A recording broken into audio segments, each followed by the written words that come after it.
ছাত্ৰীসকল আজি তোমালোকক মই 11.1 অনুশীলনী কোৱেশ্চন নম্বৰ 4 টো কেনেকৈ অংকন কৰিব লাগে সেইটো দেখাই দিম। প্ৰথমতে আমি ত্ৰিভুজটো কেনেকুৱা হ'ব আমি ৰাফ ত্ৰিভুজ এটা আঁকি ল'ম।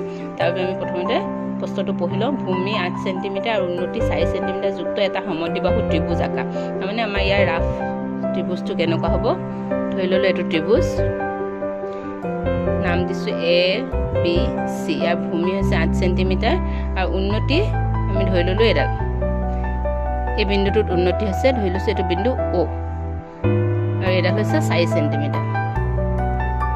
এতিয়া আমাৰ এইটো হৈছে প্ৰথম ত্ৰিভুজ আৰু এই ত্ৰিভুজটোৰ সদৃশ হোৱাকৈ যাৰ বাহুবোৰ সমদ্বিবাহু ত্ৰিভুজটোৰ অনুৰূপ বাহুবোৰৰ এক সমষ্টি দুভাগৰ এক গুণ হয়। তাৰমানে এইটো আমাৰ স্কেল ফেক্টৰ। স্কেল ফেক্টৰ আমাৰ মিশ্ৰ ভগ্নাংশত আছে। আমি এইটো অপ্ৰকৃত ভগ্নাংশ কৰি ল'ম, তেতিয়া আমাৰ স্কেল ফেক্টৰ হৈ যাব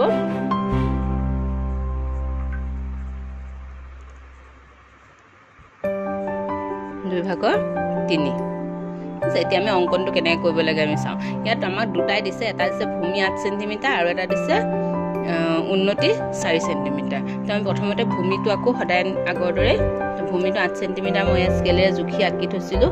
তেতিয়া আমি জুখি লওঁ কিমান ডাঙৰ হ'ব 8 সেন্টিমিটাৰ। ইমানখিনি হৈছে 8 সেন্টিমিটাৰ। তো এইটো জোখত আমি ইয়াত এটা চাপ আঁকিম।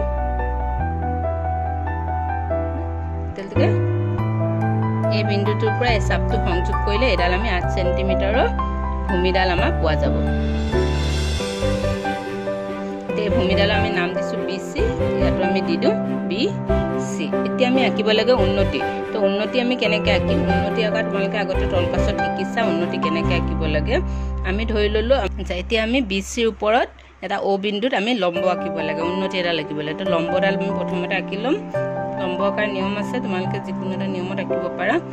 মই কি কৰিলোঁ আধাতকৈ বেছি ব্যাসাৰ্ধ লৈ এই বি চি ৰেখাখনে আধাতকৈ বেছি ব্যাসাৰ্ধ লৈ ওপৰত এটা বৃত্ত চাপ দিলোঁ।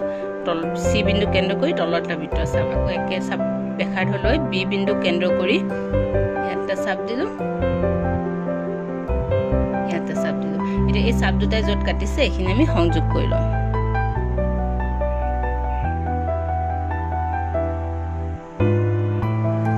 এই ৰেখাখণ্ডডাল ধৰি লৈছো এইটো অ বিন্দুত আমাৰ উন্নতি হৈছে।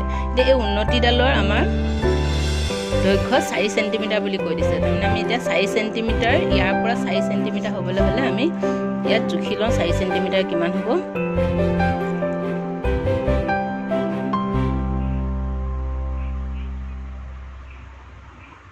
ইমানখিনি 4 সেন্টিমিটাৰ। তো ইয়াত আমি 4 সেন্টিমিটাৰ এটা চাপ আঁকি লওঁ। এতিয়া আমি এই 4 সেন্টিমিটাৰ জোখত ইয়াৰ পৰা বি বিন্দু সংযোগ কৰিম। পুনৰ এই 4 সেন্টিমিটাৰ পৰা চি বিন্দু সংযোগ কৰিম।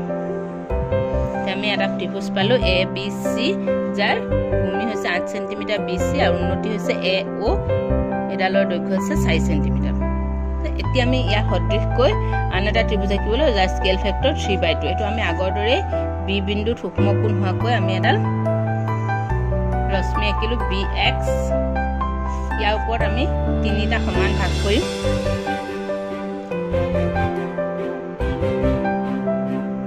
এটা, দুটা,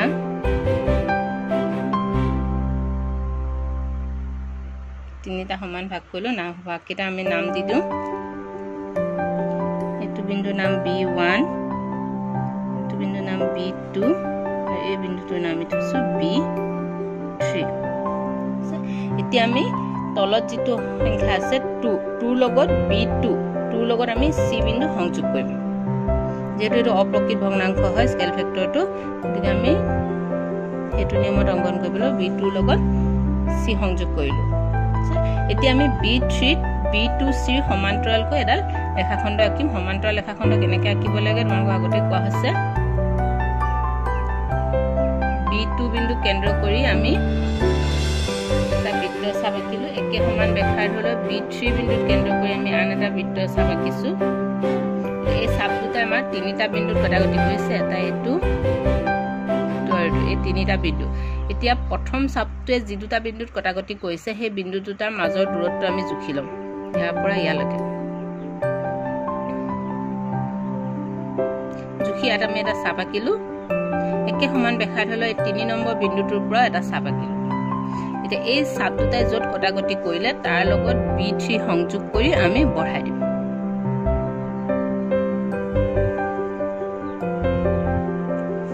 বঢ়াই দিলে এডাল গৈ থাকিব গতিকে আমি কি কৰিম এই BC বাহুডাল এফালে বঢ়াই দিলে ইয়াত দুইডাল ৰেখা খণ্ড কটাকটি কৰিব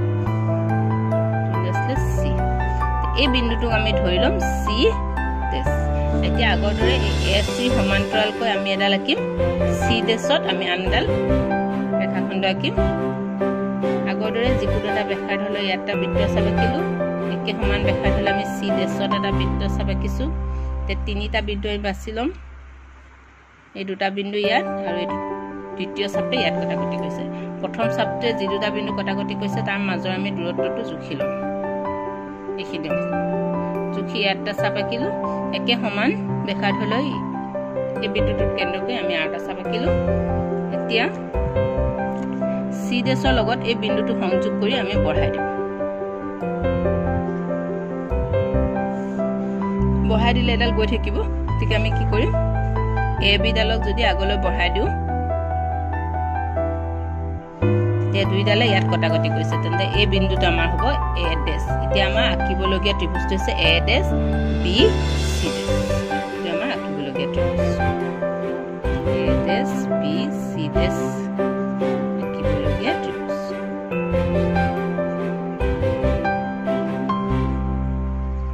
ইয়াৰ অংকন প্ৰণালীটো লগত দিয়া হ'ব তোমালোকে লিখি ল'বা